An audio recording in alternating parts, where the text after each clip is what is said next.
I'd gotten stronger. I just gotten out of my divorce. It was 2 years ago.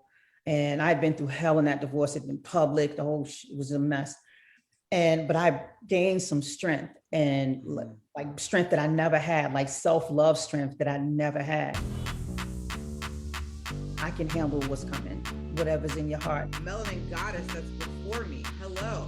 Coming up on another act, I chat with the queen of hip hop soul, Mary J. Blige, about her new documentary, Overcoming Heartbreak, and the importance of the ministry of her music. You know, Mary, since you were first introduced to the world, you have had this intimate connection with your fans. Your concerts, quite frankly, feel like summertime revivals, touch an agreement, if you will. Tell me about that, because that's felt like it's always been significant for you.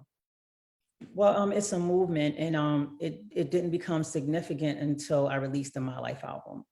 And that's when the testimonies came, and Me Too, and this album, saved my life, and this song helped me from, driving off a cliff, and it helped me to live. It became a movement of people that were hurting and going through things just like me.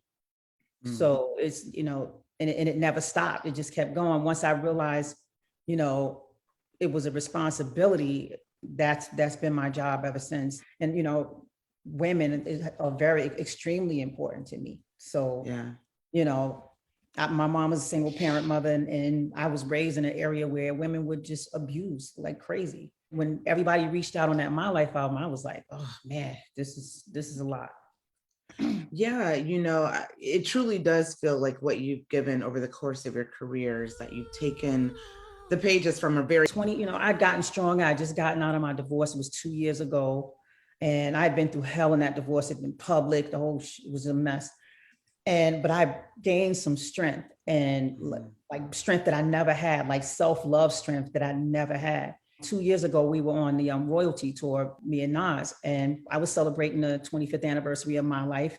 The world was celebrating the 25th anniversary. Billboard magazine, Time, it was just going crazy. And while I was on tour, I said, this is the time to shoot it. This is the time while fans are online, on social media, while we're at, concerts, while we can, gather up people and speak to them and find out what the My Life album did for them. And so I had to travel back in order to make the My Life documentary the thing that we were talking about. The thing that people wanted to see is that I had to travel back to show them where the pain came from. People were giving their testimonies about the hell they were going through. Taraji gave her testimony. Meth gave his testimony. Surprised you the most when you revisited your life in this way through this documentary? What surprised me was my nephew was a fan. I didn't know my nephew was a fan. He was like, Auntie, when you made that song, My Life, I didn't know that he was paying attention to me like that.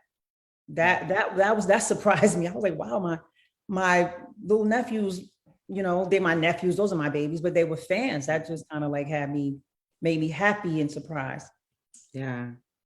Your music, and of course, My Life in particular, it conveys rich, layered emotion on a song in a way that the music industry still, quite frankly, hasn't heard since Aretha Franklin. What gave you the courage initially to even pour into the album the way you did? Because you were so young to have given, that rawness of your life at the time that you did. So what got you there?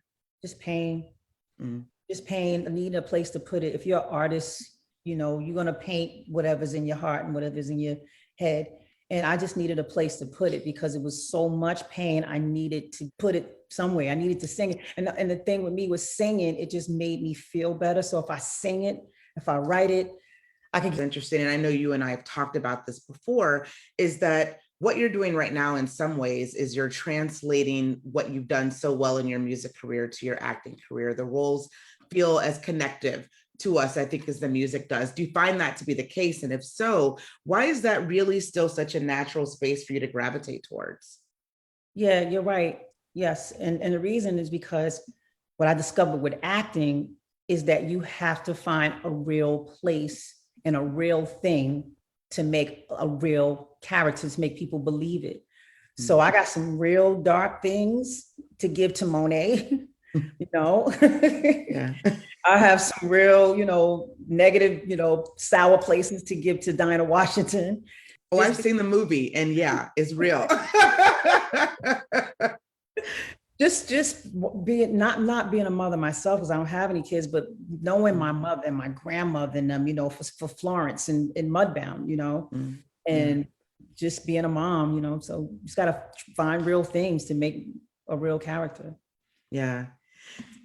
Something I've never asked you before that I really always think I should ask you is, do you feel the love, Mary? I often wonder if the love reaches you and if you understand and know how valuable you are to everyone, but in particular to a community of women and to Black women.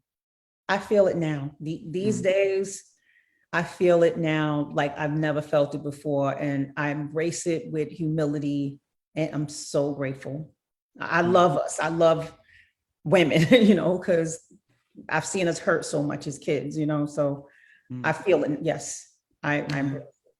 That's so good to hear. I once told you that my theme song is the one by you. And at the time you told me yours, when you looked at your library of work, was Strength of a Woman. Has that changed, or do you have a new song from the long Mary J. Blige library that you feel like defines where you are right now in life? Man, that's a tough question. I know it is. Some things have changed since then, and I feel a different way now. When Strength of a Woman was out, I was angry. I was so mad because I was paying alimony all the time and going through all that hell with that divorce. So now things are calm, and now it's like it's about me taking care of me. So it could be anything from my life to who knows, to Mary. As long as you are happy, because ultimately I think that's what your fans want to know from you, and know that your journey right now is where you want it to be and all good things are coming to you. Well, I'm content with life because I know this much. I'm not going to say, oh, I'm just great. I know I'm great right now, but I know there will be trials and stuff to come. But as long as I can embrace and be happy where I am at this moment, I can handle what's coming. I love it. Mary J. Blige, always great to talk to you. Thank you so much. Thank you.